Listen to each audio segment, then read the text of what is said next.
दूध क्या है? दुनिया का सबसे बेहतरीन कुदरती ड्रिंक या जहर? आपको याद होगा जब आप छोटे होंगे तब आपके माता पिता आपको जबरदस्ती दूध पिलाया करते थे और कहते थे कि दूध पीने के बाद तुम बहुत जल्दी बड़े हो जाओगे, और शायद ये बात सच भी है।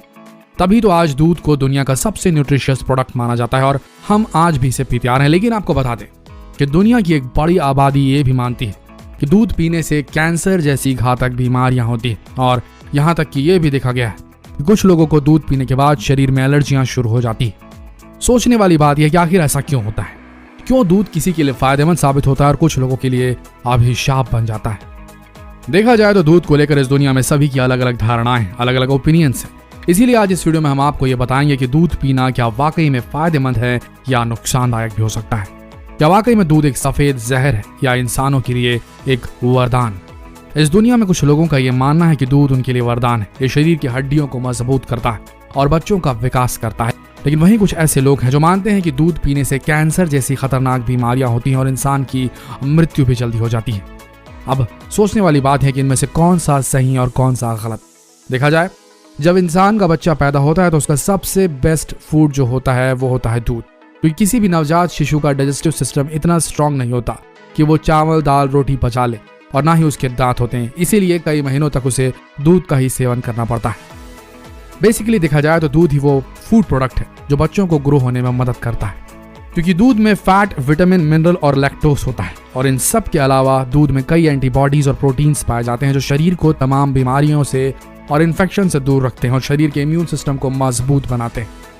वैसे आपको बता दें कि हर डॉक्टर की यही सलाह होती है कि माँ का दूध बच्चे के लिए सबसे ज्यादा फायदेमंद होता है। लेकिन कई बदनसीब माएँ ऐसी भी होती हैं जो दूध पैदा नहीं कर पाती, और एक समय ऐसा भी आता है जब बच्चे माँ का दूध पीना छोड़ देते हैं और मजबूरन फिर उन्हें गाय या भैंस का दूध दिया जाता है। देखने वाली बात यह है कि यह परंपरा कई हजारों साल से चली आ रही है।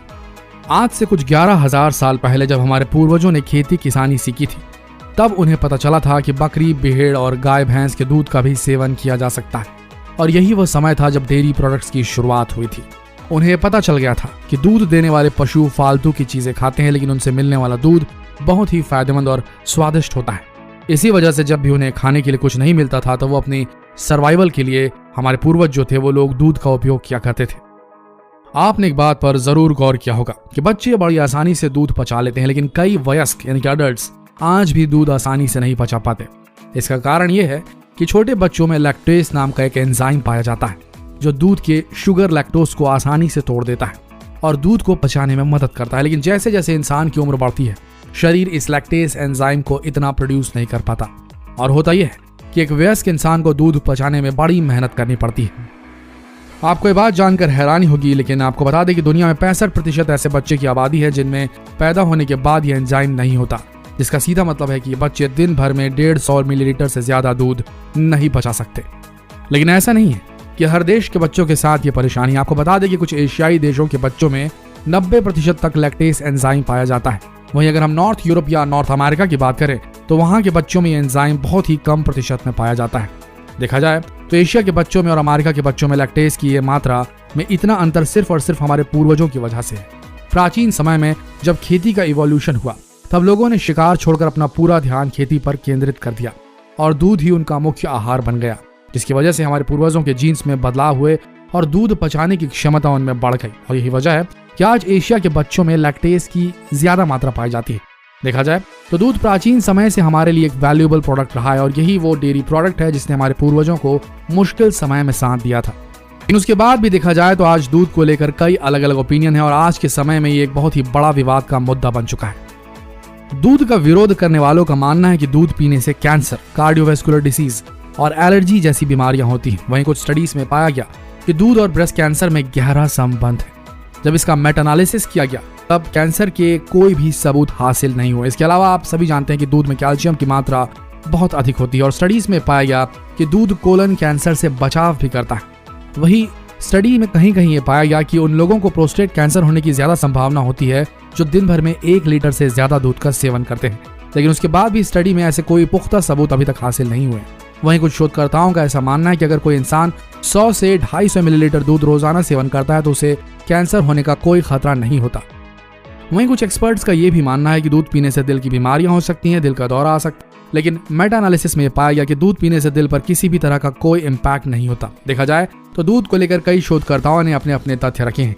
इन्हीं में से कुछ लोगों का यह कहना है कि ज्यादा डेयरी प्रोडक्ट का इस्तेमाल करने वालों को हाई ब्लड प्रेशर जैसी बीमारियां भी हो सकती है। लेकिन आपको बता दें कि इस तरह के तथ्यों पर अब तक कोई सबूत नहीं मिले। लेकिन यहाँ पर सबसे परेशानी की बात यह है कि दूध में सबसे ज्यादा खतरनाक पेस्टिसाइड, एंटीबायोटिक और हार्मोन पाए जाने लगे हैं। जी हाँ, आपने सही सुना, दूध में हार्मोन पाए जाते हैं, लेकिन आपको बता दें कि बहुत ही कम मात्रा में होते हैं।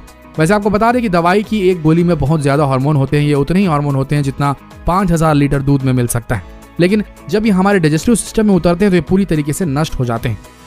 दोस्तों, आपको बता दें कि दुनिया में ऐसे कई देश हैं जहां खाद्य पदार्थों को लेकर बड़े ही सख्त नियमों का पालन किया जाता है, और जब ये खाद्य पदार्थ सारे मापदंडों को पार कर लेते हैं तभी उन्हें बाजारों में बेचने की इजाजत मिलती है। ठीक उसी तरह दूध को भी इन देशों में कई टेस्ट से गुजरना होता है और उसके बाद ये मार्केट में अवेलेबल हो पाते हैं।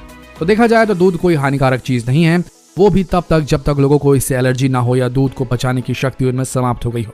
सबसे ज्यादा दूध का नेगेटिव इफेक्ट उन लोगों में देखा गया जो कोई भी डेयरी प्रोडक्ट का इस्तेमाल करते हैं और उन्हें मुहासे जैसी परेशानियों का सामना भी करना पड़ता है, जैसा कि स्किम्ड मिल्क के साथ होता है। कुछ शोध में पाया गया कि इस दूध का प्रयोग करने से 24% मुहासों की दर में वृद्धि होती है। ऐसा नहीं है कि दूध सभी के लिए फायदेमंद होता है, बल्कि ये कुछ बच्चों के लिए खतरनाक भी होता है। जैसे कि जर्मनी में हर 18 बच्चों में से एक बच्चे को दूध से एलर्जी जैसी बीमारी होती है। हालांकि अक्सर ये देखा गया है जैसे जैसे बच्चे बड़े होते हैं उनकी ये बीमारियां गायब हो जाती हैं। कुल मिलाकर देखा जाए तो दूध एक हेल्दी प्रोडक्ट है, भले ही वह दूध माँ का हो, भेड़ का हो, बकरी का हो या गाय का हो। इन सभी में मैक्रो न्यूट्रिएंट्स की मात्रा भरपूर होती है। देखा जाए तो दूध उस इलाके के लोगों के लिए ज्यादा फायदेमंद है जहाँ पर लोगों को सबसे कम कैलोरी मिलती है। दूध कोई हानिकारक पदार्थ नहीं है तब तक जब तक लोगों को इससे कोई एलर्जी ना हो। स्पेशली अगर बच्चों में देखा जाए तो दूध बहुत ही फायदेमंद होता है और शाकाहारी लोगों के लिए तो ये वरदान है, क्योंकि इसमें विटामिन B12 की मात्रा प्रचुर मात्रा में होती है। एक बात और सामने आई है, जब लोग इसका ज्यादा सेवन करते हैं, दूध का ज्यादा सेवन करने लगते हैं, तब वे लोग ओवरवेट भी हो जाते हैं। वहीं दूसरी तरफ देखा जाए तो दूध उत्पादन ने पूरी दुनिया के वातावरण में एक गहरा प्रभाव डाला है। आज के समय में खेती का 33% हिस्सा इन जानवरों को फीड करने के लिए इस्तेमाल किया जाता है। देखा जाए तो दूध उत्पादन आज के समय में एक बहुत बड़ी इंडस्ट्री बन चुकी है और बड़ी बड़ी फैक्ट्रियां आज दूध उत्पादन का काम कर रही हैं। लेकिन इन बड़ी बड़ी फैक्ट्रियों में जिस तरीके से दूध का उत्पादन का काम किया जाता है वो बड़ा ही दर्दनाक है। आपको बता दें कि इन फैक्ट्रियों में गाय को बार बार प्रेग्नेंट किया जाता है ताकि दूध उत्पादन की क्षमता को बढ़ाया जा सके, और जब इनके बच्चे होते हैं तो इन्हें बचपन में ही इनसे अलग कर दिया जाता है ताकि वो बछड़ा अपनी माँ का दूध न पी सके। इतना ही नहीं, अगर इन गायों का अगर कोई मेल बछड़ा हुआ तो उसे कसाई खाने में भेज दिया जाता है, और जब वह गाय दूध देना बंद कर देती तब इन्हें कसाई खाने भेजकर मार दिया जाता है। देखा जाए तो जिस तरीके से दूध उत्पादन का काम किया जा रहा है वो सरासर अमानवीय है।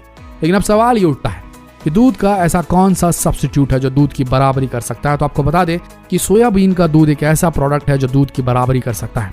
वहीं दूसरी तरफ ऐसे कई स्टार्टअप्स हैं जो लैब में दूध बनाने का काम कर रहे हैं। ये लोग बैक्टीरिया के जीन्स को मॉडिफाई करके लैब में दूध बना रहे हैं, और यहाँ तक कि इन लोगों ने उस दूध से चीज बनाने का काम भी शुरू कर दिया है।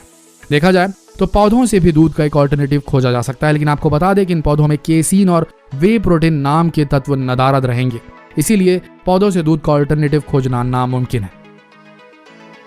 कुल मिलाकर देखा जाए तो दूध कुछ लोगों के लिए फायदेमंद है और कुछ लोगों के लिए नुकसानदायक। लेकिन वहीं हमें यह भी नहीं भूलना चाहिए कि जिस तरह से दूध को उत्पादन का काम चल रहा है वो सरासर अमानवीय है, और इसीलिए सरकार को इस दूध उत्पादन के काम में सख्त नियम लाने की जरूरत है, कम से कम भारत में।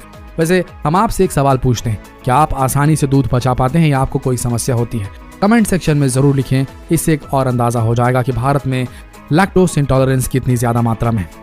आशा करते हैं वीडियो आप सबको पसंद आई होगी। अगर पसंद आई तो इस वीडियो को अपने तक ना रखें, इस जानकारी को शेयर करें, लोगों के साथ शेयर करें इस वीडियो को फेसबुक, व्हाट्सएप, यूट्यूब पर। मिलते हैं अगले वीडियो में, तब तक के लिए आप सबका इस वीडियो के अंत तक बने रहने के लिए दिल से धन्यवाद।